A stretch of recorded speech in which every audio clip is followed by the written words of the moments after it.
I stood frozen on my front lawn bleach, dripping down the sleeves of my brand-new $1,000 suit, while Karen Westfield, the self-appointed queen of our HOA, screamed at me like I'd just committed a crime.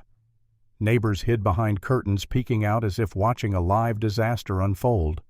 And in that moment, while my suit literally bubbled and faded on my skin, I knew this wasn't just harassment anymore. It was war. I didn't move at first. I just stared at the streaks of white spreading across the navy fabric I'd saved months to buy. The sharp chemical smell punched through the morning air, stinging my eyes and tightening my throat. Across the lawn, Karen strutted away with 2 empty bleach bottles swinging from her hands like trophies she proudly won. "Stop dressing like a CEO," she'd shrieked, her voice cracking with rage. "This isn't Wall Street." Then she disappeared into her house, slamming her door hard enough to rattle the windows. And you know what the worst part was? A tiny, stupid part of me wondered, was this my fault? Was I really provoking her just by dressing professionally? That was the first sign of how deep her manipulation had sunk into me. When I bought my home in Lakeside Estates, I thought I'd made it.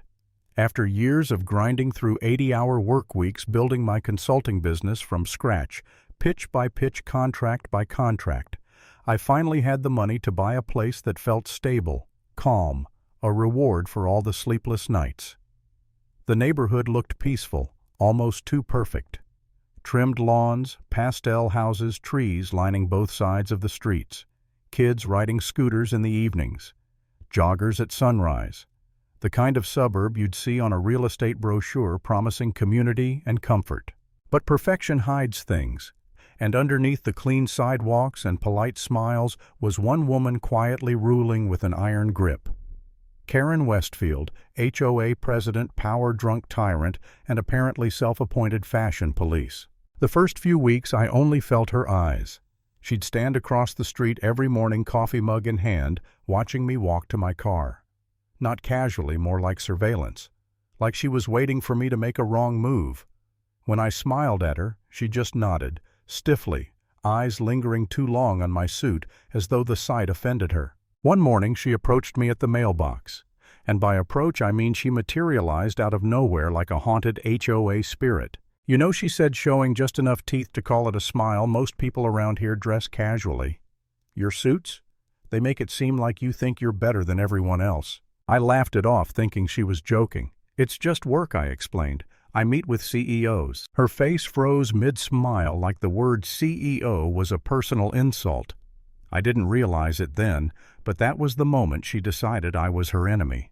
A few days later, I opened my mailbox to find a printed violation notice claiming I'd broken a neighborhood appearance code.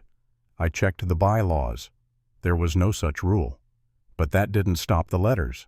Anonymous complaints about my elitist aura, disruptive professional energy, like I was summoning demons with my tie. Then came her inspections. Every morning, always timed for when I was heading to work. She'd show up with a clipboard and a fake smile. "Your grass is half an inch too tall.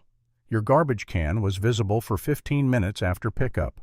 Your mailbox isn't within HOA-style guidelines." Every fine I contested, every time I won, and every victory just made her angrier. Neighbors later told me she'd been terrorizing people for years, but no one stood up to her because her husband had connections in the city council.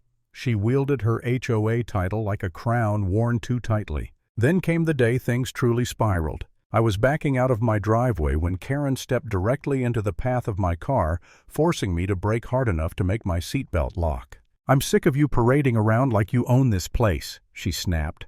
"Nobody wears a three-piece suit in this neighborhood. Stop showing off." I kept my voice level because that's what you're told to do with unhinged people. How I dress isn't covered by HOA regulations. Her eyes narrowed, filled with a kind of rage that didn't match the conversation. She stormed off without another word. And I should have known storms don't walk away, they gather strength. The next morning was supposed to be one of the biggest days of my career. I had a meeting with potential investors who could take my business national. I'd rehearsed my pitch 100 times. I'd even treated myself to a new Navy suit, sharp, clean, confident. When I stepped outside, I didn't see Karen at first. But then she stepped out from beside my car like she'd been waiting. Her hands trembled, Her jaw clenched, and in one hand was a spray bottle full of bleach. "You just don't listen," she hissed. "Karen, what are you?" But she didn't let me finish. She lunged forward and sprayed me. Cold chemical mist soaked into my jacket and shirt. The sting hit instantly. I stumbled backward, shouting, "What are you doing?" She didn't stop. "Stop dressing like a CEO!" she screamed, voice cracking. "This is a middle-class neighborhood, not your stupid Wall Street runway." The bleach bottle sputtered empty. Drops fell from the nozzle like venom. She glared at me, shaking, then spun on her heel and stomped away, leaving me drenched and humiliated. My suit was destroyed. My meeting was ruined. My confidence shattered. I stood there speechless while the bleach ate through the fabric. And the worst thought hit me again. Maybe she's right. Maybe my presence is the problem. Maybe I don't belong here. But then I heard a voice from across the driveway. I got all of that on my security camera. It was Mr. Chen, the quiet neighbor who kept to himself. I'd barely spoken to him before, yet there he was holding his phone with the footage queued up.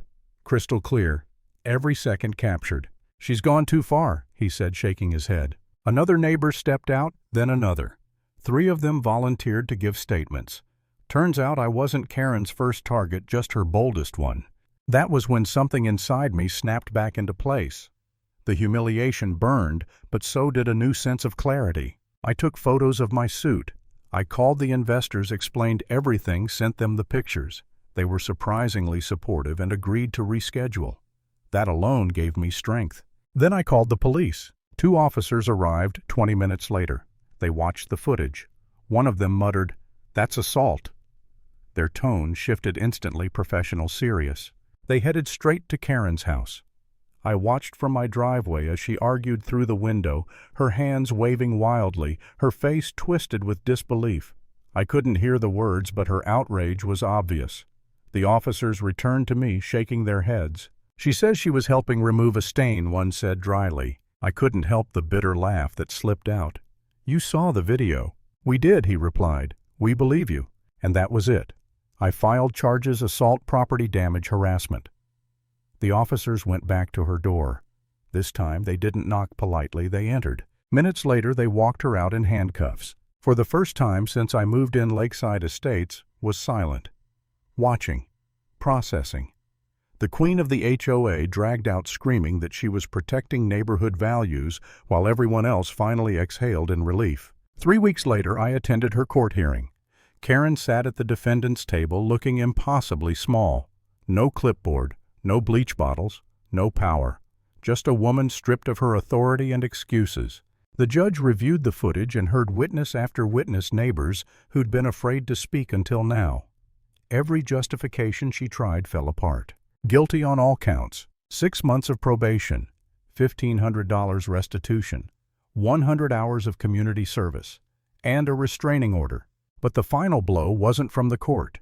It came from the HOA itself. They voted unanimously to remove her as president. When they read the decision, Karen's expression collapsed. She whispered, "I was protecting our community." But no one responded. The silence was louder than any accusation. And just like that, Karen Westfield, the tyrant who ran everyone's lives, was escorted out of the building, shoulders slumped, eyes empty. Fate finally catching up to her. As she disappeared through the doorway, I walked back to my car, standing once again in the driveway where everything had begun. The bleach stains were long cleaned off the pavement, but the memory stayed sharp. For the first time since moving in, the air felt lighter. Still. Normal. It didn't feel like victory. It just felt fair. And if there's one thing I learned through all of this, it's simple. When someone abuses power long enough, sooner or later, consequences show up whether they expect them or not.